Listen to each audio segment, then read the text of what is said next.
ici un peu in extremis, là, parce que on est en train de démolir actuellement le centre-ville de Sainte-Marie. Parmi les villages de Beauce affectés par l'inondation, c'est le pire. C'est la raison pour laquelle on est ici.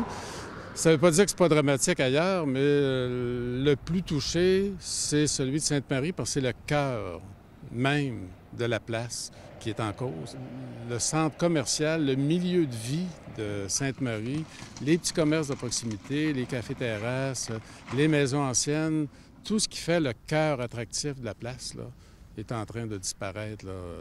C'est commencé il y a quelques semaines et ça court à une vitesse effarante actuellement. Justement, on se trouve devant une maison plus qu'ancestrale. Oui, oui. Elle aussi vouait la...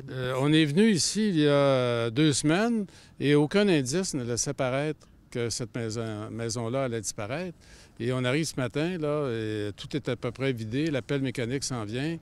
Si on avait des maisons comme ça, je le disais ce matin, sur la Grande Allée, là, ce serait des maisons ultra protégées, puis ce serait des belles résidences. Lorsqu'on pénètre à l'intérieur de ça, on s'aperçoit qu'on n'est pas dans une maison banale, c'est une espèce de petit château de village et qui date probablement des années 1820-1830 à voir le système de poutraison, puis l'architecture intérieure, la structure de la maison, là, c'est très, très ancien. On a préparé nos interventions il y a une semaine, on s'aperçoit que les choses vont plus vite qu'on pensait. On demande, pour ce qui reste, au gouvernement de décréter un moratoire sur la démolition des maisons, parce que ce sont des maisons qui vont être probablement désaffectés, mais avant de démolir, on demande au gouvernement de faire un plan d'intervention sur le plan urbanistique pour voir qu'est-ce qu'on peut sauver pour éviter que le cœur d'une place comme Sainte-Marie disparaisse à jamais, parce que ce sont des ressources non renouvelables.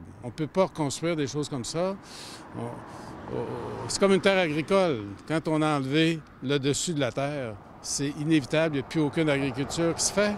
Donc, dans un arrondissement historique, lorsqu'on fait disparaître l'essentiel des bâtiments, il n'y a plus de vie possible dans ces endroits-là, là, sur le plan culturel. Donc, on va redéménager probablement le centre-ville à l'extérieur, mais qu'est-ce qui va rester comme vie collective, là, dans une place comme Sainte-Marie? On s'interroge.